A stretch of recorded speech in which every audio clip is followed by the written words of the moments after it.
पुण्यनगरी यत्र किम नाम न्यूनम। या वाक्याचा अर्थ तुम्हाला कळला असेल तर नक्की कॉमेंट बॉक्समध्ये लिहा। पुण्यनगरी, पुण्यनगरी म्हटलं की पुण्याचा गणेश उत्सव डोळ्यासमोर येतो।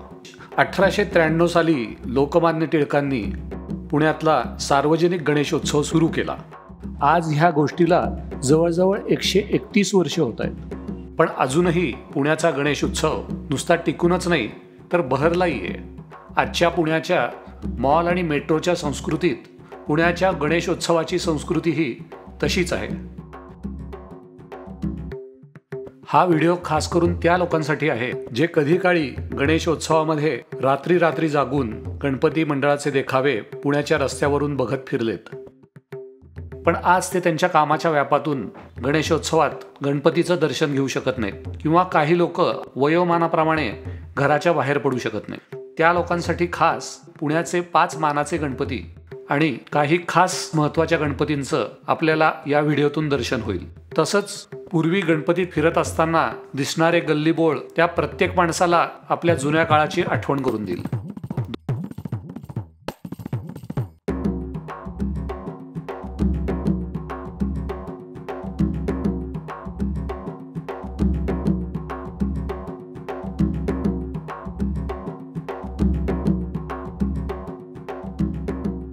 याच ठिकाणी होता लाल महाल, जिथे शिवबांनी शाहिस्ते खानाची बोटं छाटली होती।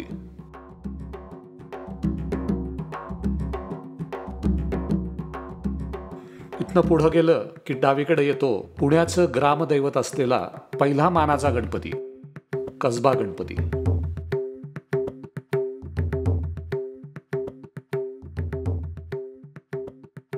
या मंदिराचा जीर्णोद्धार छत्रपती शिवाजी महाराजांची आई म्हणजे जिजाऊ यांनी केला होता।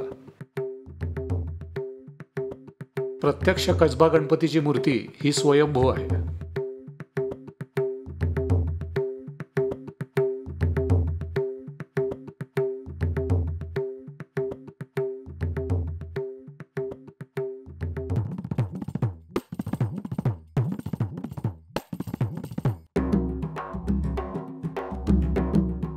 हा मानाचा दुसरा गणपती, तांबडी जोगेश्वरी, जी की पुण्याची ग्रामदेवी मानली जाते।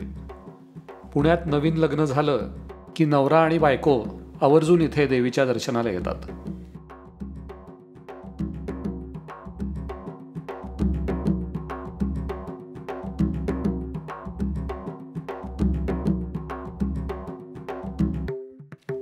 हा गुरुजी तालीम, हा मानाचा तिसरा गणपती, प्रसिद्ध अशा लक्ष्मी रोडवरती आहे। इथून डावीकडे तुळशीबागेला रस्ता जातो आणि इथेच आहे मानाचा चौथा गणपती, तुळशीबागेचा गणपती।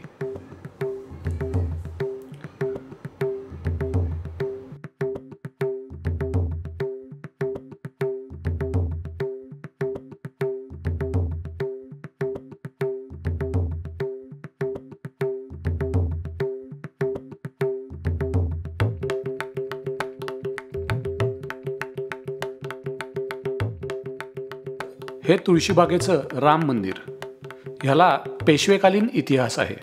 जेव्हा निजामाने पुण्यावरती हल्ला केला होता तेव्हा पुणे वाचवायची सूत्र इथूनच हलवली गेली।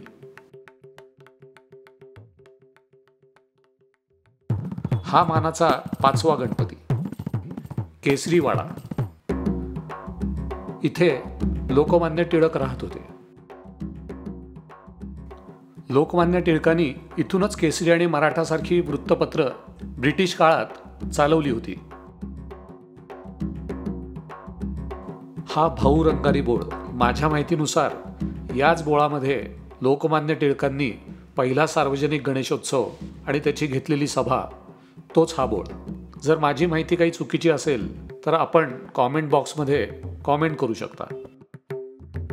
ही भाऊ रंगारींची मूर्ती, ही भाऊ रंगारींनी बनवलेली राक्षसाचा वध करतोय अशी मूर्ती। छत्रपती राजाराम मंडळ यांची मूर्ती देखील भाऊ रंगारींनीच बनवली आहे। हे पेशव्यांचं गणेश मंदिर, हे नारायण दरवाजाच्या बाजूलाच आहे. नारायण दरवाजा म्हणजे काका मला वाचवा म्हणणारा नारायणराव पेशवे, ज्यांचं शव याच दरवाजातून बाहेर आणलं होतं. म्हणून या दरवाजाला नारायण दरवाजा असं नाव पडलं. हा पहिल्या बाजीरावाचा पुतळा शनिवार वाड्याच्या अगदी समोरच्या बाजूला आहे.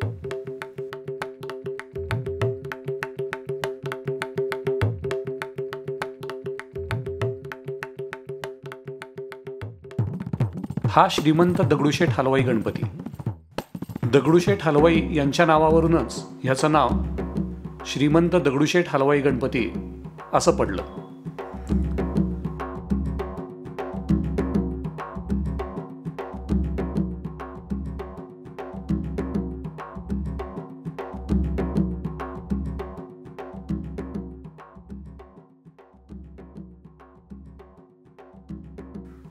शारदा आणि गणपतीची अतिशय सुंदर मूर्ती म्हणजे मंडईचा गणपती. श्रीमंत दगडूशेठ हलवाई गणपती आणि मंडई गणपती हे दोन्ही गणपती पुण्याच्या लोकांसाठी अतिशय श्रद्धेची स्थान आहे.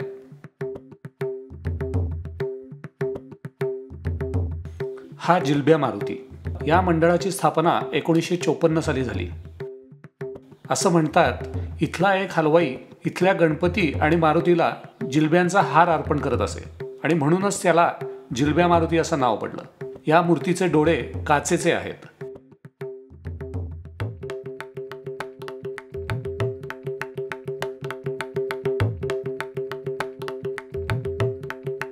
हा शनिवार पेठेतला वीर मारुती. असं म्हणतात की पेशवे काळामध्ये एखादा वीर जर युद्धावरून युद्ध जिंकून जिवंत परत आला तर या मारुतीचे दर्शन तो घेत असे, म्हणूनच याला वीर मारुती असं नाव पडलंय.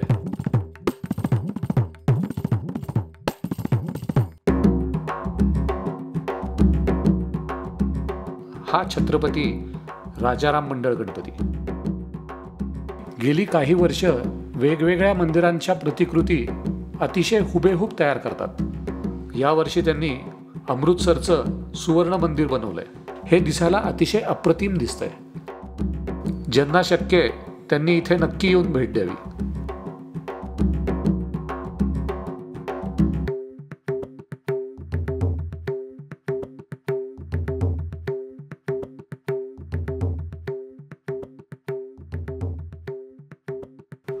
हा हत्ती गणपती.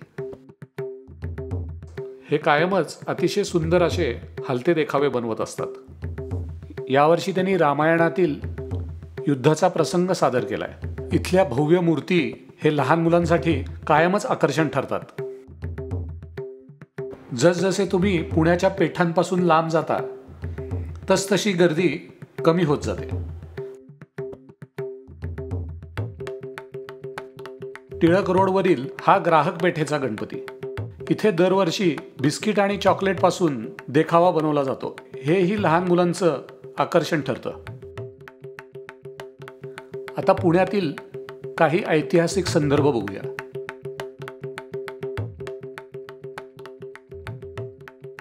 हा पर्वतीजवळून वाहणारा आंबिलोढा.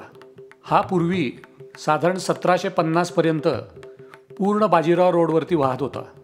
म्हणजे पेशवे पार्कपासून सरळ भिकारदास मारुतीच्या इथे वळण घेऊन तो सरळ शनिपार तांबडी जोगेश्वरी करत शनिवारवाड्यापाशी अमृतेश्वर मंदिराजवळ मुठा नदीला मिळत होता. पण साधारण 1750 नंतर नानासाहेब पेशव्यांनी आंबिलोढ्याचा प्रवाह सारसबागेच्या इथंच अडवून परस्पर मुठा नदीमध्ये डायव्हर्ट केला. नाहीतर आज सदाशिव नारायण पेठेतील लोकांना आंबिलोढा क्रॉस करून तुळशीबागेत जावं लागलं असतं. ही गोष्ट तुम्हाला माहिती असल्यास कॉमेंट बॉक्समध्ये नक्की लिहा. हा फारसा कोणाला माहीत नसलेला पण नावाने सुप्रसिद्ध असलेला भोपळे चौक.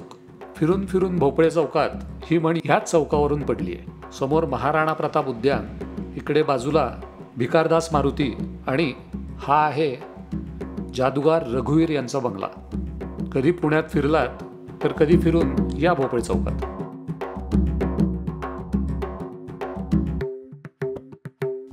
रात्री गणपती बघून फिरून फिरून दमले आणि भुका लागल्या की लोक इथे नक्की विसावतात.